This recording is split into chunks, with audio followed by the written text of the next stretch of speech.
La Ciudad de México es la capital de la República Mexicana, anteriormente conocida como Distrito Federal. Se localiza en el Valle de México y se divide en 16 demarcaciones territoriales o alcaldías.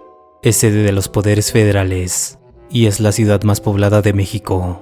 Fue fundada por indígenas mexicas el 13 de marzo de 1325 en el centro del lago de Texcoco, con el nombre de México Tenochtitlán. Se caracteriza por ser el principal centro industrial y comercial de México, destacándose en las finanzas, los negocios y el turismo. Su industria es altamente diversificada y desarrollada. En esta ocasión hablaremos sobre algunas de las leyendas más famosas de esta ciudad.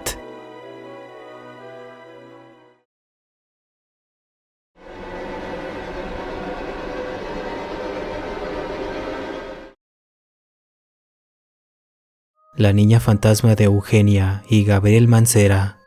La leyenda que se cuenta a continuación ha circulado de boca en boca por los habitantes de la Ciudad de México, especialmente de las colonias del Valle, Narvarte y sus alrededores.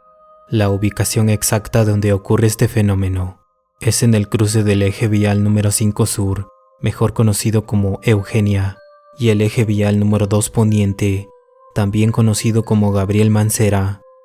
Se cuenta que hace algunos años, alrededor de las 2 de la mañana, una chiquilla se dirigía caminando hacia la farmacia para comprar las medicinas que su madre enferma necesitaba. Sin ayuda de alguna otra persona adulta, se vio forzada a salir a esas horas de la madrugada. La niña, consciente del peligro y la hora, prudentemente respetaba los semáforos y señalamientos antes de cruzar las calles hasta llegar a su destino. Y así lo hizo también en el cruce de Eugenia con Gabriel Mancera. Al ponerse la luz roja para los vehículos que transitaban en el eje 5, la niña se dispuso a caminar para cruzar dicho eje, pero nunca llegó al otro lado del camino, ya que un coche que iba a exceso de velocidad decidió ignorar la luz roja y cruzar, sin tomar precaución alguna sobre otros automóviles y transeúntes que estaban cruzando.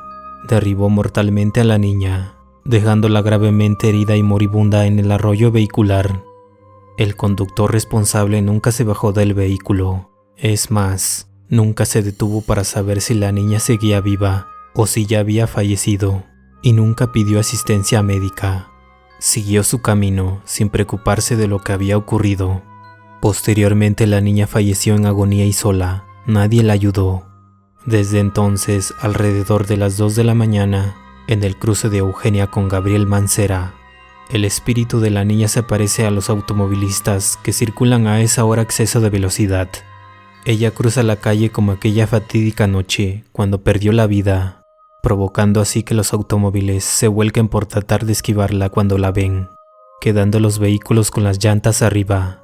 Una vez provocado el accidente, se va del sitio, dejando a los pasajeros sin asistencia de ningún tipo, para morir completamente solos, de la misma manera que a ella le sucedió.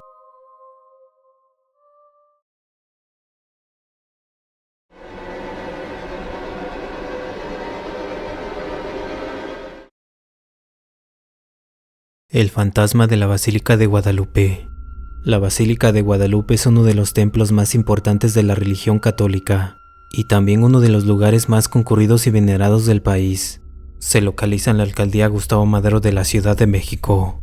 A este lugar acuden muchas personas y en algunas ocasiones se han quedado a dormir por las noches en sus alrededores como parte de mandas o peregrinaciones importantes. Sin embargo, muchas personas han sido testigos de una aparición que sucede en este mismo lugar. Cuenta la leyenda que al caer la noche y mientras todas las personas duermen, en los alrededores de la Basílica de Guadalupe, aparece una mujer vestida de blanco, que lleva en sus manos una vela encendida y que deambula por los corredores y escaleras para dirigirse a la basílica. Al llegar al lugar, el fantasma de la mujer se posa sobre el altar del recinto para hacer sus oraciones y antes de retirarse, deja como ofrenda la vela encendida para luego desaparecer misteriosamente. Algún jefe de seguridad que le tocaba de turno afirma ver esa extraña aparición por las noches, incluso llegando a ver cómo la mujer podía atravesar los muros y las paredes que iba encontrando a su paso. Lo más curioso es que, según testigos, Así llueva o haya un fuerte viento, la vela que lleva la mujer no se apaga. Tal vez esto sea producto de la imaginación de las personas que lo han presenciado, o simplemente se trate de un alma en pena, que no descansa y se encuentra cumpliendo una manda que no logró hacer mientras estaba con vida. Unos piensan que puede ser el espíritu de alguna persona enterrada bajo la basílica. Otros piensan que es solamente para ahuyentar a los curiosos durante la noche. Al principio muchas personas no creían en esta historia, porque pensaban que solo era una forma de atraer más turistas a la basílica. A pesar de eso, para muchas personas esta historia se hizo realidad. Presuntamente durante una misa, una mujer se levantó de su asiento, el cual se encontraba en las primeras filas.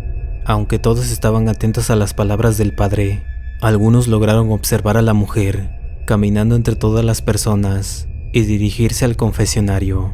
Muchos no le dieron importancia, pero uno de los testigos acudió al confesionario y al llegar, la mujer ya había desaparecido.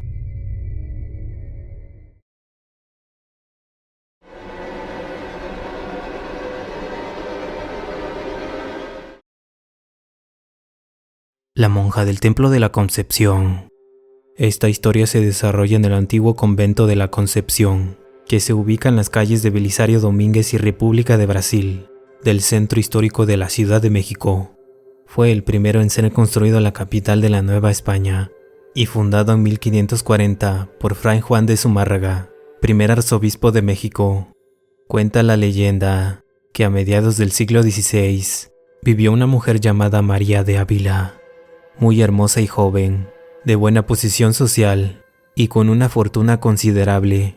Esta mujer era la más pequeña de 3 hermanos.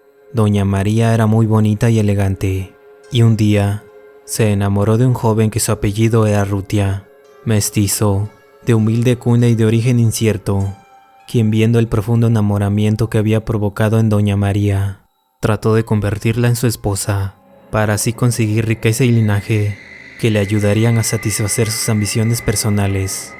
Los hermanos de María de Ávila, Alonso y Gil, se opusieron a su romance.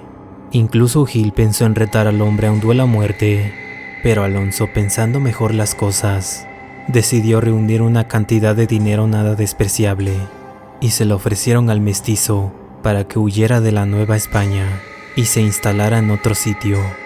El mestizo aceptó y, sin despedirse de Doña María, quien lo amaba intensamente, partió de la ciudad. La desdichada mujer, al enterarse de la partida de su amado, sufría, lloraba y gemía como una sombra por la casa. Al ver esto, sus hermanos, Gil y Alonso, decidieron convencer a Doña María para que entrara de novicia a un convento de monjas. Escogieron el de la Concepción y, tras reunir otra fuerte suma de dinero para ingresar al convento, la enclaustraron, diciéndole que el mestizo jamás regresaría a su lado, pues sabían de buena fuente que había fallecido. Sin mucha voluntad, Doña María entró como novicia, en donde comenzó a prepararse para llevar una vida como monja del convento de la Concepción, aunque sin dejar de llorar su pena de amor, recordando a Rutia entre sus rezos.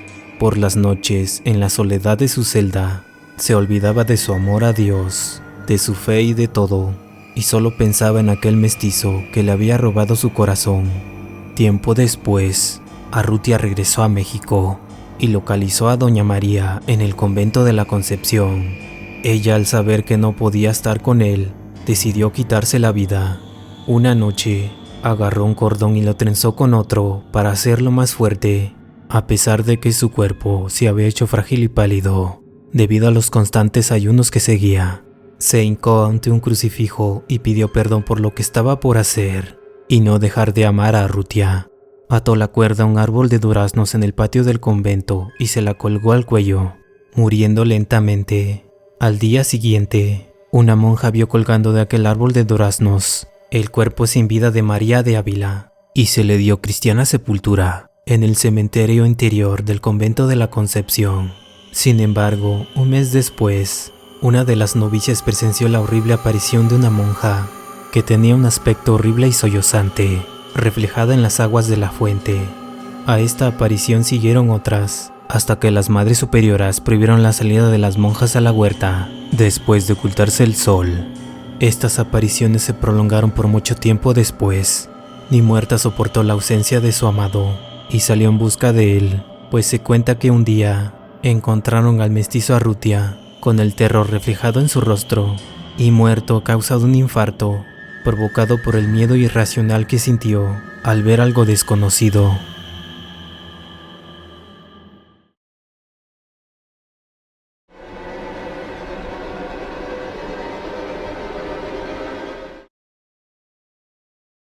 La casa de la tía Toña.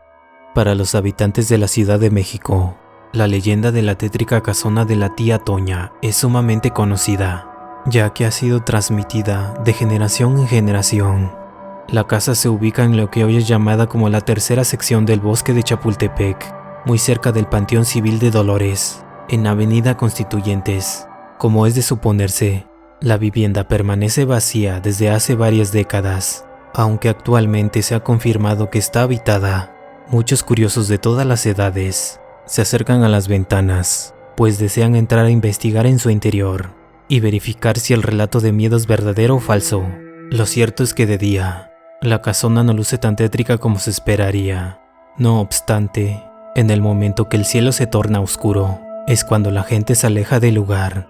Cuenta la leyenda que en aquella casona vivía una mujer solitaria y con mucho dinero, de nombre Antonia, o mejor conocida como la tía Toña. Desafortunadamente, tal y como le ocurría a las damas mayores, que no consiguieron casarse en su juventud, ella era considerada como una solterona, sola y sin hijos. Deseaba tener el cariño y la compañía de una persona que pudiera aliviar sus largos días de soledad. Algo que no la dejaba ser feliz era que siempre había deseado convertirse en madre, pues provenía de una familia de 15 hermanos, y solo ella fue la que no pudo tener descendencia.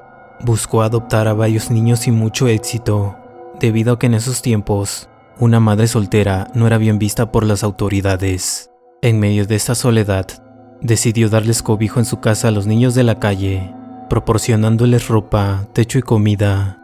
No se sabe con precisión a cuántos, lo cual la hizo muy popular entre los vecinos de la localidad, ya que comentaban que con sus buenas acciones se había ganado el cielo. Convirtió su casa en el hogar que todos estos niños tanto necesitaban.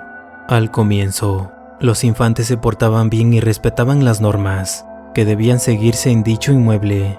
Sin embargo, los más rebeldes incitaron a los otros a desobedecer y en algunos casos hasta robar las pertenencias de su benefactora. La pobre doña Toña, al fijarse que sus esfuerzos por devolver al camino correcto a esos jovencitos no daban los resultados que había esperado, comenzó a golpearlos con ayuda de palos y mecates mojados. Un día simplemente perdió la paciencia y antes de la cena de Año Nuevo, llamó a la mesa a los únicos 3 huéspedes que continuaban en su casa. «Vengan a comer, se va a enfriar», les gritó doña Toña. «No queremos nada con usted, vieja bruja», respondieron los niños. Al escuchar eso, la mujer tomó un hacha afilada de la cocina, la cual usaba para descabezar a los pollos. Se la guardó en el delantal y subió sigilosamente las escaleras. En poco tiempo, el piso de arriba quedó cubierto de sangre y las voces de la casa se acallaron. Hay quien dice que ella misma enterró los cuerpos en la propiedad, aunque hay otros que afirman que los tiró al río más cercano. Tiempo después, aquella acción la atormentaba demasiado, le robaba el sueño y la tranquilidad. Así que se encerró en su habitación, ahogada en su pena y tristeza, de la cual no se le vio salir jamás, hasta que fue encontrada sin vida por la policía. Se dice que el fantasma de la mujer aún ronda en la vivienda, tomando una actitud hostil hacia cualquiera que se acerque, arrojando cosas desde lo alto, mientras vigila desde la ventana, tratando de alejar a los curiosos. Son muchos quienes aseguran ver su silueta en las ventanas de aquella gran casa, asegurando que simplemente al pasar cerca se siente una enorme presión sobre los hombros, acompañada de una fuerte sensación de ser visto fijamente.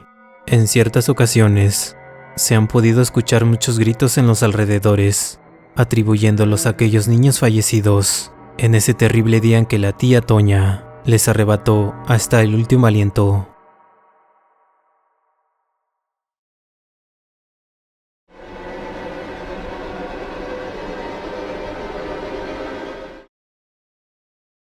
La casa de don Juan Manuel.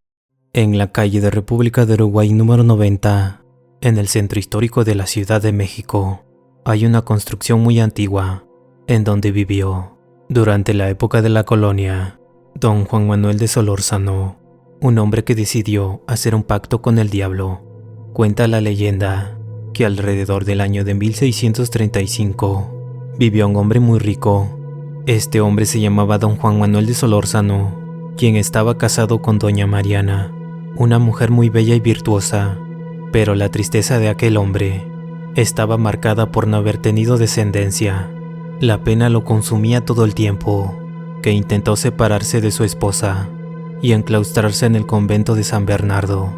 Mandó traer de España a uno de sus sobrinos, a quien más confianza y afecto le tenía, para que administrara sus negocios. Pasados algunos días, el temor por creer que en su ausencia, doña Mariana lo había engañado con algún hombre, le hizo engendrar los más terribles e infundados celos, que lo arrastraron hasta la locura. Esa noche, trastornado por la desesperación, invocó al diablo, prometiendo entregarle su alma, a cambio de información sobre el supuesto amante que lo había deshonrado. Acudió Lucifer al llamado y ordenó a don Juan Manuel que saliera del convento y que justo a las 11 de la noche le quitara la vida al primer hombre que pasara cerca de su casa. A la noche siguiente del crimen, apareció de nuevo el demonio para informar a don Juan Manuel que el individuo asesinado el día anterior era inocente, pero que, si quería encontrar al responsable, tendría que salir todas las noches a la misma hora y eliminar al primer hombre que encontrara próximo a su domicilio, hasta el día en que la propia figura del maligno se apareciera junto al cadáver del culpable. De nuevo instalado en su mansión y envenenado por el odio, don Juan obedeció sin cuestionar a Satanás. Salía todas las noches a la calle, poco antes de las 11 de la noche, cubierto con una capa negra. Esperaba al primer individuo que pasaba enfrente y acercándose le preguntaba la hora. Todos le respondían siempre que eran las 11 de la noche y les contestaba: «Dichoso usted que sabe la hora de su muerte». Brillaba el puñal en las tinieblas. Se escuchaba un grito sofocado, el golpe de un cuerpo que caía. Terminado el sangriento trabajo, el asesino, en silencio y con un rostro inexpresivo, daba la vuelta y tranquilamente regresaba a su habitación. Una mañana, tocaron a la puerta de la casa del caballero. Era la ronda que día a día recogía al nuevo cadáver y lo transportaba a casa de sus deudos. Don Juan Manuel, al examinarlo, reconoció el cuerpo de su querido sobrino. La impotencia y la desesperación parecieron volverlo a la realidad. Desconcertado y arrepentido, corrió al convento de San Bernardo.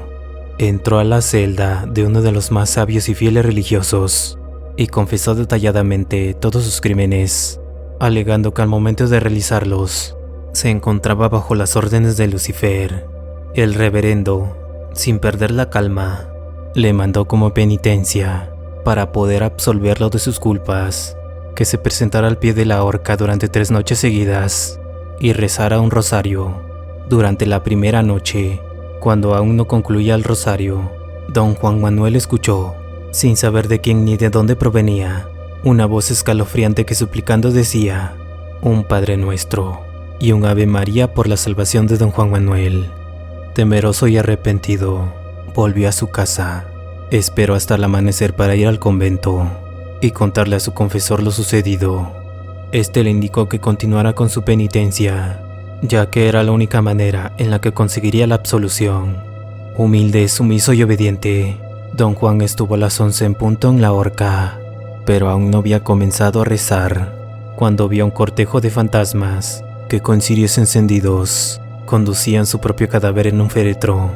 Más muerto que vivo, tembloroso y desencajado, se apresuró a la casa de su confesor y, temiendo cercana a la muerte, le pidió que le concediera la absolución. El sacerdote, satisfecho con el buen comportamiento del caballero, decidió otorgarle el perdón, con la condición de que no faltara esa última noche a cumplir su penitencia. De esa última ocasión no se conocen muchos detalles, únicamente que la mañana siguiente se encontró colgado de la horca, el cadáver del señor don Juan Manuel de Solórzano. La leyenda asegura que fueron los propios ángeles quienes colgaron a don Juan Manuel. Se dice que sus pecados nunca fueron perdonados. En la actualidad este lugar es un salón de eventos y fiestas particulares. Su arquitectura del siglo XVI lo convierte en un lugar hermoso y confortable para pasar el tiempo con la familia o amigos, y está catalogado como monumento histórico por el Instituto Nacional de Antropología e Historia y por el Instituto Nacional de Bellas Artes.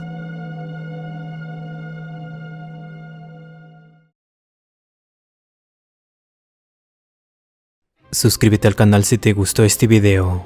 No olvides activar la campanita para recibir todas mis notificaciones. Muchas gracias por tu atención. Hasta la próxima.